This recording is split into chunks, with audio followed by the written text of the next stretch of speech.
Okay, we are filming. So yeah, this is picking up. All right, it is Saturday morning, January 28th. Stepping out into my backyard. Hello everyone.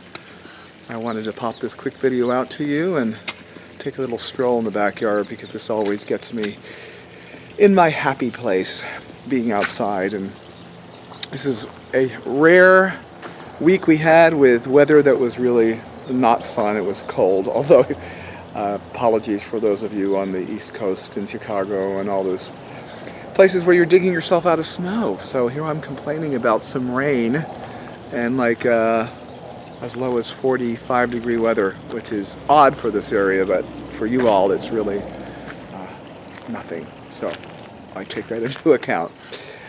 My video today is to give my insight and opinion about the state of affairs in the world today. And there is a lot of heaviness and almost a sense of poison on this planet today with what's going on in the political climate and with the inauguration, and now that we have a new POTUS, that has seemed to stir up quite a lot of extreme polarization. I think it would be an understatement. And I find myself, as you may as well, being mired into the whole realm of this negativity and the anger and the divisiveness and everything that's happening that seems to be pinpointing the fact that we're heading to a very dark place in the world. And I have to remind myself of this, but when I get there, it actually really works. And that is the fact that, just as law of attraction says, that, and it sounds so easy, but it really is, and it's like, how can something that sort of trite sounding be so powerful? But it's the simple fact of thinking a better thought and looking at it another way. That really is the way out, or the way in, depending on how you choose to term it. So let's look at this. First of all, let me ask you, how do you wake up in the morning? What's the first thought you have? Is it one of embracing the day? Is it one of dreading the day? Is it the one of looking forward to all the excitement and the new adventures that life can bring you? Or is it one of dreading your obligations and your responsibilities, and you just want to kind of stay in bed with your covers over yourself? Shut out the world. Now mind you, there's nothing wrong with that element once in a while too. Everybody needs a break from the world, and you can find your way to do it, whatever works for you. But all we really have to do is first take stock of all the good that's here for you right now.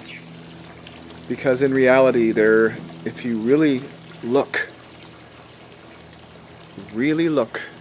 at all the good that's here, you'll find your way into that vibration that automatically leads to more thoughts of happiness. It's when we think about and are mired into this whole paradigm of icky poison that exists on this planet, then we get drawn into that very thing that we want to not have. So it's simply by looking at one of the animals that are in your life, your feline or canine companion, or turtle companion, or parrot companion. Those are always a really good way. And from there, know that in that moment, you're fine. You are joyous. Nothing can touch you, because in that moment, that's everything that is. And in reality, everything that's going on in the world right now that is so icky at this point may not actually be touching you right now or affecting you, because all of these policies that may be coming down the bend may indeed come down the bend, but at this moment, they're not. So you can choose to think the thought that in this moment I am joyous, there is so much love and light in my world, and all I have to do is keep reminding myself of that.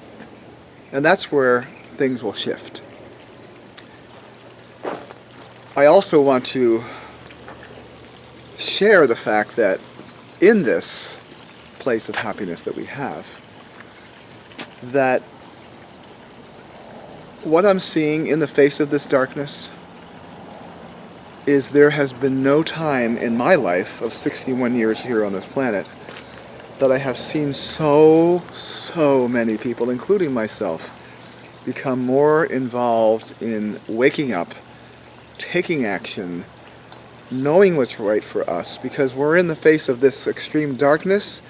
We know the darkness that we do not want, and as such we see the paradigm of the extreme light that we do want, that we demand to have, because that is part of who we are in our nature as spiritual beings in the human body.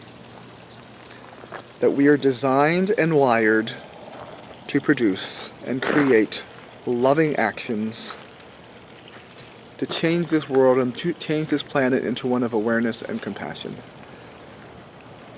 And this can happen in our lifetime. So basically that's just it. Pick a better thought. Think of those thoughts that will create for you a sense of joy. Let that be your motivating force for the day, and know that in this moment, in this very moment, you're fine. You have the ability to be joyous in every moment, because happiness is a choice. That's it for now. More to come.